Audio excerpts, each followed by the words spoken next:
Dan Albers, and welcome to the Positive Energy Podcast, positive stories about positive people. And Steve, we got a special guest here, and it's my wife, Krista Albers. And very excited to have her here and talk about her journey. And I'm sure that a lot of people that are watching this have seen both of our journeys, but especially with Chris. Yep. And it's just been an incredible journey. We're going to get into it, but not only losing the weight that she has and keeping it off, but also the smoking.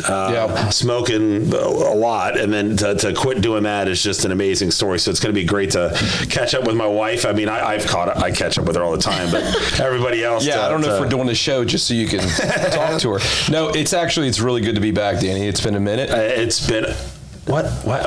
Yeah, a minute. Been a minute? Oh my gosh! What are we doing here? Minutes. What are we doing? No, it was good though. It's good to be back. I'm glad to see you. Glad to see Krista, and we're gonna get into because I want to know about how she this whole journey she's been on. But I thought we were talking about my track career and my volleyball.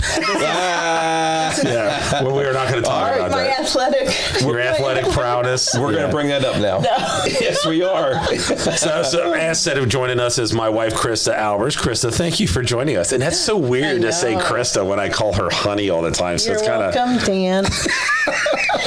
So weird. It is weird. It's been a minute. I missed the meeting here. It's been a minute. What do I call her, honey? Is that what you said? Oh, jeez, Pete, I tell you. No. So let's get into this. So I know we both got to a point that we just thought we had to do something, but let's go back to when you figured or thought, okay, it's time to try to do something. So kind of go back to that if you can remember. Well, I was always a smoker. Gosh, I can't even remember when I started smoking, but it was in 2019. I probably was at my heaviest, and I was smoking the most I had ever smoked in my life. I've always had jobs that I had a lot of freedom, so I could come and go as I pleased, and I took that advantage, and I smoked just so much. Mm-hmm. And I realized that there was no justification for my smoking. I smoked when I was happy. I smoked when I was sad. I smoked when I was stressed. I smoked from the moment I woke up to the time I laid my head down next to you, which I can't believe. But, well, let's go back to when, we normally do this, Danny, is like where you grew up, and then when did you start smoking? Oh, gosh. Well, I consider Anderson home. I mean, I kind of grew up all over the place, and I took my first hit of a cigarette when I was 11 years old. Jeez, 11. 11. We were living in Maysville, Kentucky, and that's tobacco country. Okay. And I was at I remember it very vividly. I remember it like it was yesterday. I was at a high school football game, and I was new in town. I was always the new girl anyway, and so all of these fifth graders were in the bathroom, and they passed around a cigarette. Really? Yeah. Sounds like a country song. So, all right. So, did you like it? I don't remember. I remember going home and like scrubbing my my mouth out because it was a horrible taste. But that was the first time I ever experienced it, and we didn't live in Maysville very long. But there was a little corner store that you could walk up to and say, "Hey, I need to get cigarettes for my mom." And they would let you buy cigarettes, and we'd go to this barn and smoke Marlboro Reds when I was 11 years old. Right. Wow. So at 11, I didn't continue. Well, so I was going to say, okay. So then, when did it get was it like in high school when it got heavy? Yeah. Oh yeah. Like weekends or every day? Probably I would say freshman, sophomore was very social. Right. Like when we were out with friends. I would always smoke the very long ones, the Virginia Slim. Virginia Slim. Oh, nice. And then towards later senior year, I think it was pretty much all the time. So let me ask you: did your parents smoke? Mm-mm. My mom did for a little bit, but no, they were not heavy smokers. Okay, so especially my dad, no, never. So did it dawn to you about, I guess, potentially getting in trouble, coming home, not realizing that you smoked or smell like smoke or what have you? Oh, I mean, that's a whole other podcast in itself. It was, just a rebellious side of me. I don't know if I really cared that I was going to get in trouble. Okay. I mean, did you think your mom and dad knew? Oh, absolutely. Did it? Okay. Yeah. So it's kind of like, and this is not about us, it's about her, but, like we thought we were cool and we thought we could hide it when we came home. Oh, there's no way. And you can't, I mean, but the reason why I asked you about the smoking and your parents, because I never smoked, but both my parents smoked. And I didn't realize that I went to school every day smelling like smoke. Because my parents smoked, and the first day it hit me was when Danny and I went to college, and the next morning I woke up and I'm like, what is that smell? It was my clothes. Wow. And didn't realize that's the way I smelled all the way through high school. That's why you never had dates. I mean, because they smelled that and they didn't want to be around. So, okay. I cannot believe you said that. So that's the reason. So I know, I remember, I tried to hide it from you in the beginning. But I do remember that you would go outside, and this is what I kind of remember. You get up in the morning, you go outside, and you wouldn't really smoke the full cigarette. You would, and then put it out, and then put it out, and then she'd go inside, do whatever she had to do, and then she'd go back outside and hurry up and do a bunch of quick puffs and put it out again. Okay. That's what she did pretty much all the time. And then whenever we had family functions, she would go outside, she'd smoke, she'd come back in, and she's like, I'm sorry. Yeah. I'm sorry. And I'm like, I mean, it didn't bother me as much. My parents smoked too. Sure. And they quit, but I never realized until after she quit smoking how bad that how bad that was. I can't stand the smell of it. I can't stand it. All right, so let me ask you even going back to the high school days, how did you feel like the next morning? Did anything affect you?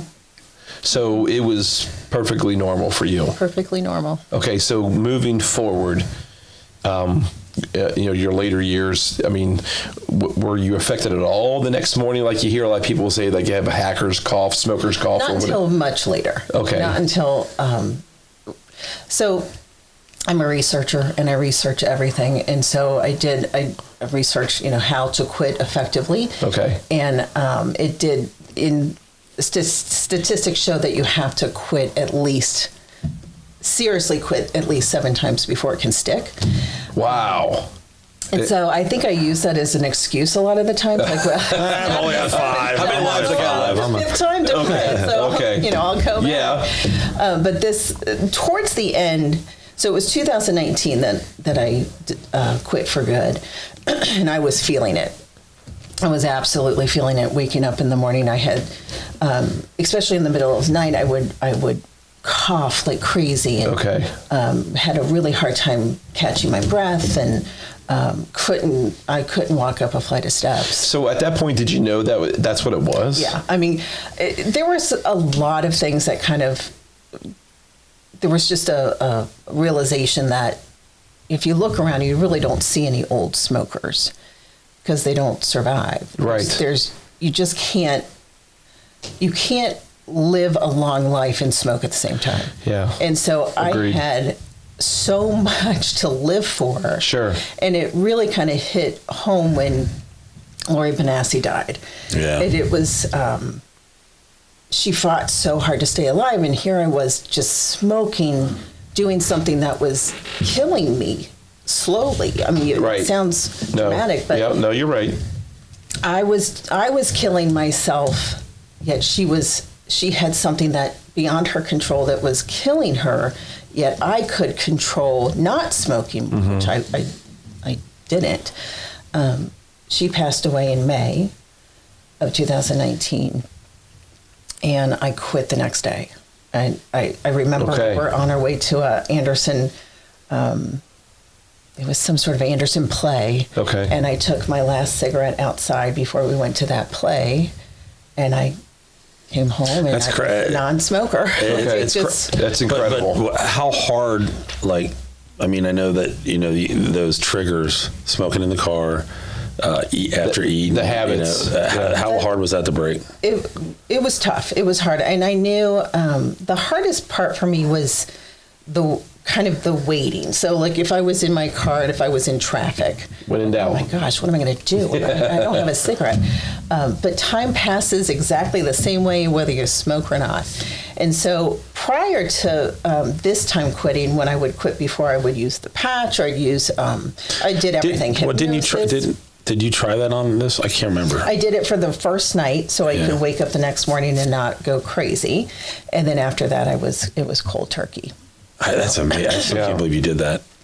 So, and again, this was not the first time I had tried to quit, but medication, hypnosis, the patch several times, and that is all masking triggers. Mm-hmm. So really, again, research.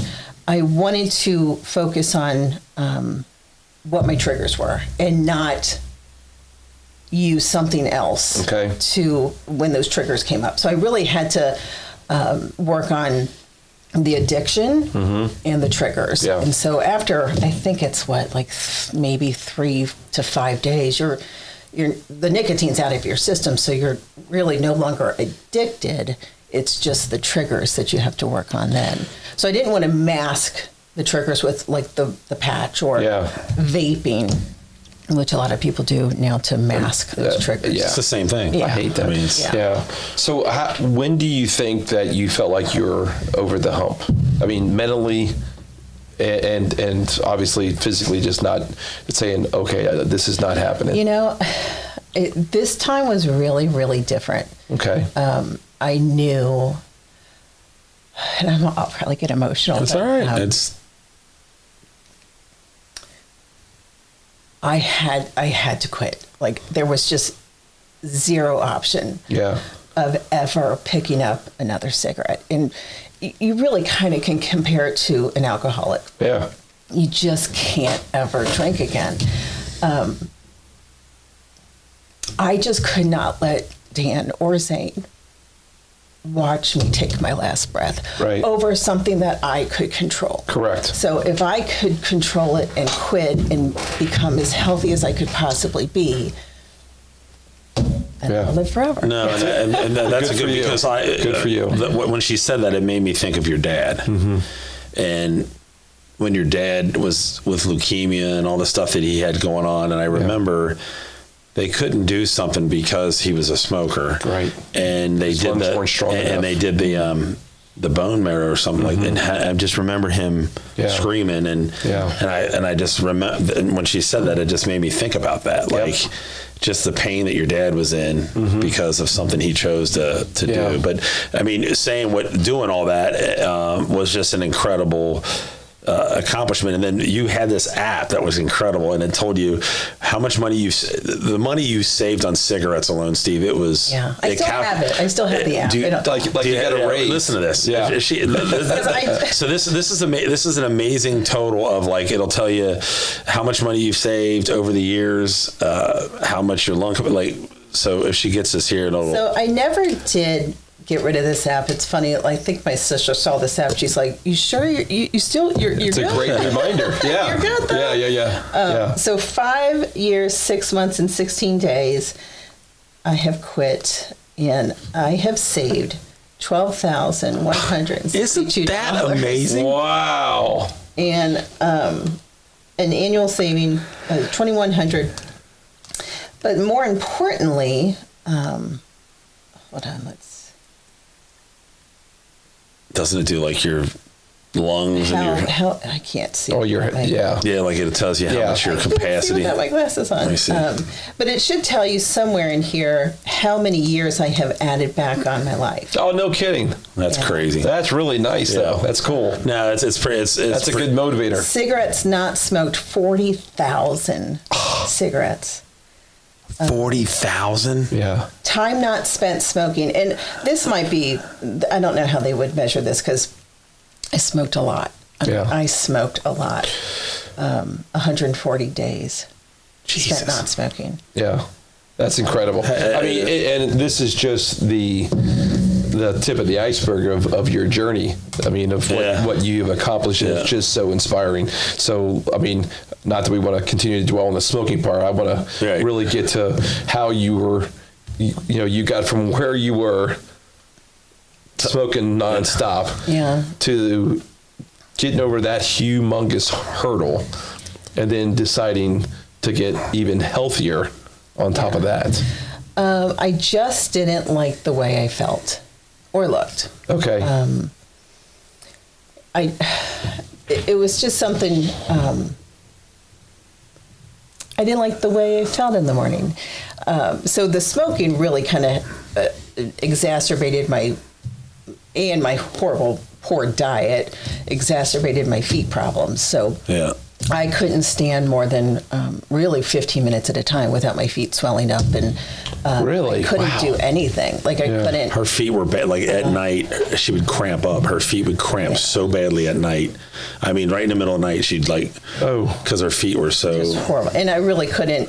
I just remember when I was working in an office, if I had to stand for any amount of time, I mean, I was just in so much pain, and a lot of things kind of came to just kind of hit me like a ton of bricks. Like truly realizing that I'm not going to. Smoking will affect me eventually. Like I'm not immortal, and smoking will.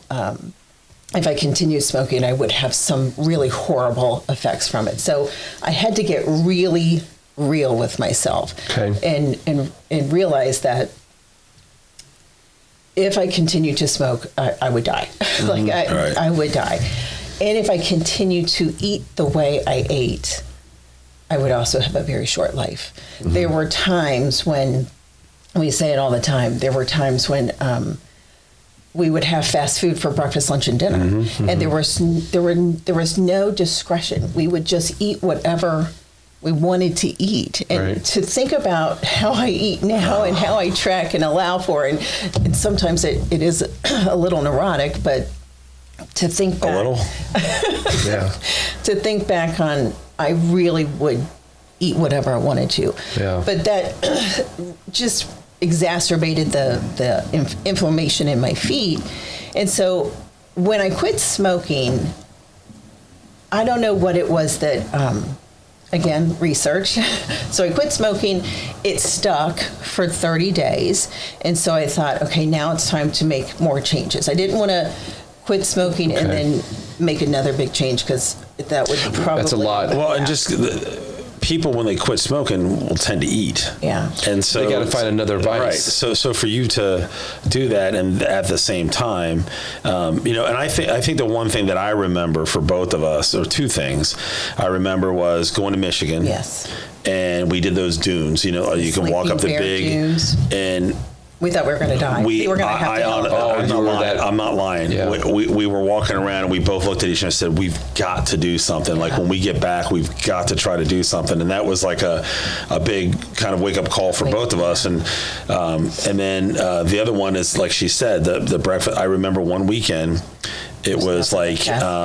McDonald's breakfast, it was Subway, and then it was like Steak and Shake. Like, we just did nothing. We didn't cook. We didn't care. And I just remember, like she said, just feeling like crap. But for her to do that, for you to smoking and doing that, but it's a hard thing to. So talk about, like, what were some of the things you do? I know I felt for us was Weight Watchers was a big step. So that was 30 days after the smoking stuck, and I knew that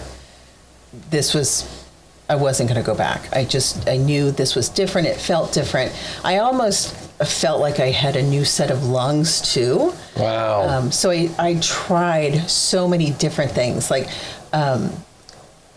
when we did join Weight Watchers, which was amazing, because we both lost a lot of weight very quickly. And I still use some of the things that they taught me, Weight Watchers. And I lost a lot of weight very quickly that I was obsessed with. I'm like, I don't want any loose skin. So I started walking, and just to kind of tone stuff up. And then I would try everything. I went to a trampoline park to do a cardio trampoline, because I could. I could breathe finally. And so I really wanted to do everything I couldn't do. Yeah. And one thing that I could never do, growing up, smoking, anything, was run. I couldn't run. Okay. I definitely couldn't run when I was smoking. Right. And for me, I think, as I'm running, I always sometimes think like, the hell are you doing this? Like, why are you doing this? Right. After that first mile, the first mile just sucks anyway. And you always think like, what are you doing to yourself? And I think about proving to myself that I'm doing something I once couldn't even fathom doing. Right. I couldn't even get off the couch sometimes. And now I can run. I did a half marathon. Yeah, it's incredible. Well, that's all the hurdles that you're continuing to go over. I mean, you accomplished, like the 30 days, and then you did the Weight Watchers, which, you're eating right, but that's an accomplishment. That's tough to do. I'm sure it's tough to do. Yeah. Right? And then you started, to run, and you realize that you can do it. And, so you keep motivating yourself to do bigger and better things. And so, fast forward how you got from that part to where you joined Burn, and how that affected your life. It really changed my life, honestly. Like, I don't know where I'd be without Burn, but so I was walking. I wasn't running yet at all. Okay. I was doing a lot of free YouTube videos in the basement and just seeing what I can do. I think we had a couple pairs of dumbbells, and I would do just some strength training and then do some cardio. I just wanted to kind of keep pushing myself to see what else I could do. And then I don't know, we were out one day, and this sign, Burn Boot Camp, and I thought, oh my gosh, like everything that I've done it's to prove to myself that I can do it. Right. And Burn Boot Camp just sounds so scary. Like the title alone just sounds so scary. And I thought, well, I want to see if I can do it. When you first went there, wasn't it women only? No, I thought it was when you first went. Not at Anderson. Initially, when they first opened up, I don't think Anderson was up. Okay, I could be wrong, but I don't think so. But do you remember that first one that you went to and how you felt? 100%. It was a conditioning, which is a cardio camp. It was. Steve, you remember those, don't you? Oh, that's right. You went. Yeah. You got to come back. Anyway, it was either ACON or Metcon or something that was just nonstop. And I remember the next day, because you're never sore that day. It's always the next day that kind of catches up with you. And I was brushing my teeth, and I thought, oh my God, I can't. I've never used those kind of muscles before. Yeah. And, but I absolutely love it. I go 4, 5, 6 times. 7, sometimes twice. Well, and the support group you have there, and the instructors, that's a they're big incredible. part of it. They're incredible. Well, and so one of them, like Steve just said, was one that you ended up meeting with Sarah. And Sarah was a trainer. And talk a little bit about that and how that got you into the running. So, Sarah was a trainer at Burn, and she also has a running group that she started years ago, Cincinnati Eastside Running Group. Okay. And I basically joined, because I knew her, and I knew that she was doing she had this running group, but she also had just different routes. And so I was really kind of getting bored with my route around here, my own neighborhood. And I thought, well, I'll just join to get different routes. Okay. Because they have different places that they meet every Saturday. And so you either meet at like Staples or Mercy Healthplex, or just different locations. And I thought, well, cool, I'll get some different routes in my for my walking. And very, very quickly after that first Saturday meetup is when I mean, you kind of have to. You don't have to. It's all levels of fitness at the running group, but definitely started running quickly after that. Wow. Yeah. That's incredible. Yeah. So when did you join? How long has it been since you've been with Burn Boot Camp? Almost 3 years, I think. 3 years. And how many camps are you up to? So in my marathon training, I've really missed a lot just because the training was a little time consuming. Yeah. I am not 21, so my body doesn't bounce back as fast as I would like. Yeah. So I had to miss a lot of camps. Okay.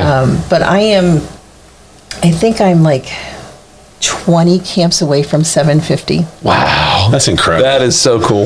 That's an accomplishment. It is. Yeah. So, I mean, so let's talk about the marathon that you just ran and just in perspective, looking back, 5, 10, 20 years ago, would you ever thought you'd be doing that? No, not at all. There's just no way. Yeah. There's no way I could. Yeah.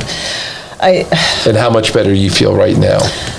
I do. I feel 100% better than I did back then. And it's amazing. And I tell people this all the time, that you don't know how bad you feel until you start feeling good. Yeah.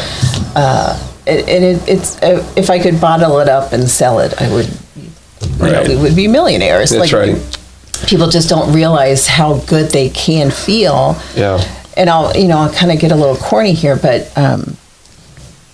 you can do so much more than you think you can. Mm-hmm. Like, your body is truly amazing. Yeah. Like, you can push your body to do things that you just don't think you can accomplish, and you can. You absolutely can, and it's all the thoughts. Your thoughts absolutely. You're not kidding. Well, you've obviously put it right, and you've been so dedicated. It's so awesome to see, and you got a great support group with Danny and your son Zane and your family. Yeah. I mean, that helps, right? It helps tremendously. Like, I couldn't do half of the stuff that I want to do. Like, I'm thinking about doing a race on Thanksgiving Day. Yeah. And he's like, yeah, do it, whatever. Yeah. I don't know. Incredible. Yeah. Incredible. And think about all the people that, like, Teresa went because of you, and I think Kristen might have even saw you do it, and all these other people that you've inspired to go. I know you don't think that people were inspired by you, but they are. Mm-hmm. And so think about all that. And then I'm going to give a little shout out right now to Debbie, who reached out, that was a high school friend, and said she was so inspired by her that she wants to start running now. No kidding. Wow. Yeah. It's hard to think that way, because I still think I'm a work in progress. So how could I ever be an inspiration to somebody? Because I'm still working. Like, the weight loss is I don't even know what the word to describe it is. It's definitely it's frustrating. It's definitely not linear. It's and at a certain age it becomes even more difficult. So I'm probably about 12 pounds from where I want to be. Wow. And I do know that that's going to go up and down and up and down. And but saying that and knowing where I'm at right now doesn't give me an excuse to kind of like give up and say, oh, I'll just go back to, when you do commit to this kind of lifestyle, it's not a diet, it's a lifestyle. It is, right. There really is no end date. So you can't say, well, I'm going to be on this until the first of the year, and then I'll go. Go back that's the yo-yo. Yeah. I mean, you just have to commit to it and realize that this is for the long haul. This is how. And you've quit drinking too. I mean, she doesn't drink. I mean, really, at all. I mean, she makes you feel even better, I'm sure. When we joined Weight Watchers, I think it was I loved our meeting. The group was great. Lori, our group leader, and I think somebody in one of our groups was like, well, I just don't drink my calories. Like, oh, wow, what a concept. Like, so I don't drink anything but coffee and water. Yeah. I drink the calories. But I'm going to tell you how much, like for me, Steve, I'll just give you an example. I haven't been for a while. I mean, it's been a long time. I've been just struggling mentally, physically, emotionally, all that stuff, and had a lot going on. And she said to me one day, she goes, you're paying for this. You need to start. You need to get going. And she got. And now last week I went back. I think I had 3 days. This week I've already had a couple. Like, nice. So I was kind of down, like not doing. And she kind of like, come on, let's. She like kicked my butt a little bit to get me going. That helped me a lot. I'm just not as disciplined as she is as far as the eating wise goes. Like, I always have in my mind that I can have a cheat day, but I feel like I'm having more cheat days than normal. You just don't want to have one day turn into 2. Well, 2 days turn into 3. Right. And what was the thing that what was her name told us at Weight Watchers that I can't remember how it was about eating and said. So if you have a cheat meal, like let's say that you screw up at lunch and I don't know, and have some, I always call it something off plan, but so if you get a speeding ticket in the middle of the day, that doesn't give you allowances to go commit murder at nighttime just because you made a mistake at one time of the day. You don't have to continue to make mistakes for that. Okay. And you don't have to wait till Monday to start over. Right. You don't have to wait until the first of the year or the first of the month or this or that. You can start over the next meal. Yeah. That's the truth. Yeah. Yeah. So one thing I do want to say is you cannot rely on motivation alone. Yeah. You're not going to be motivated every single day. There's definitely times when I'm not motivated, but I know that this is what I need to do to make me feel better. So I rely on the discipline. I don't rely on the motivation. You're strong. That's good. Yeah. That's real good. I mean, so real quick, we'll wrap this up here, but what do you say to somebody right now that's watching this and think, you and I know we've did this. We've watched videos like, oh man, I can't believe they did that. That's incredible. And then we wouldn't really do anything about it. So like we're on the fence. Well, maybe we'll do it. Maybe we don't. What do you tell people out there that maybe are kind of just watching this is like, yeah, whatever. Like, I don't think I can do that. So yeah. You have to figure out what you're afraid of. What is it that's holding you back from just doing it? Because nothing's going to change if nothing's going to change. Like you have to really. You got to want to change though too. You have to want to change. There's got to be that desire to truly feel better. Everybody has their own timing, but a lot of it is fear too that hold people back. Absolutely. Like they just have to, if they could just walk through the fear and realize that is where growth happens. Yeah. Like, you're never going to grow and become a better person or stronger mentally, physically, if you stay in your own little bubble and nothing changes. You're right. That's the comfort zone. It's easy to stay there. That's exactly right. That's where dreams go to die, is the comfort zone. That's right. Yeah. The other thing that you've done is your son now is a walker. And you have to see him. He looks like Bigfoot in speed. Like he looks like Bigfoot when he's walking. I mean, he is. But he's dead into it. Serious. He's and it's into because of you. That's right. That's why he's like the way he is. So just by osmosis. yeah. But it's awesome to see him do that too. But it really is an incredible journey that you have done with the smoking and then I'm very proud of you. I mean, I get excited and emotional at your runs. I mean, it's like for what you do and how you've done it, it's incredible. I'm getting emotional just thinking about it. But it's incredible. I mean, you've worked your butt off. Yeah.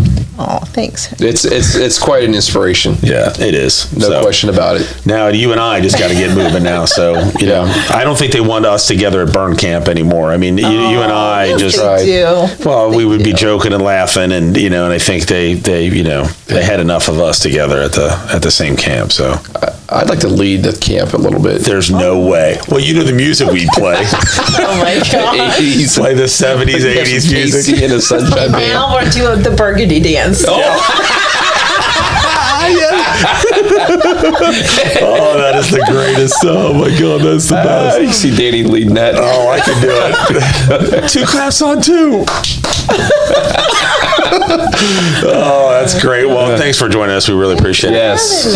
That's pretty awesome. Congratulations and Thank you. continued success. Thank you. So, Steve, awesome thing. And so hopefully we'll get back into the podcast world again. I know we've been kind of out of it for a while, but we'll probably hopefully bring it back. And we've got a guest next week that we all know. Everybody knows happens to be another family member. So we'll get him on. But good to be back, man. And you got basketball. I know you're jamming right now with basketball, and you're heading to the great city of Buffalo, aren't you? Buffalo. Hopefully we don't get snowed in. Oh, yeah. Oh, that's true. Right. Yeah. Snowing tomorrow.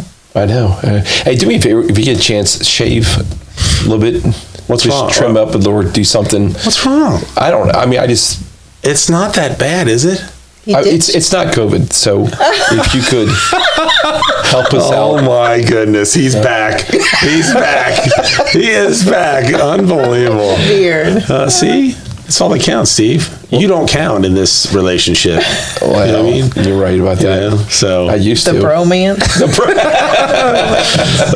So, all right, Steve is great job. Good to see you. We're gonna go ahead and wrap it up here. So this is Positive Energy Podcast, positive stories about positive people. So for Steve Ellis, Dan Albers, and Krista Albers, you've been listening to the Positive Energy Podcast. Have a good night, everybody.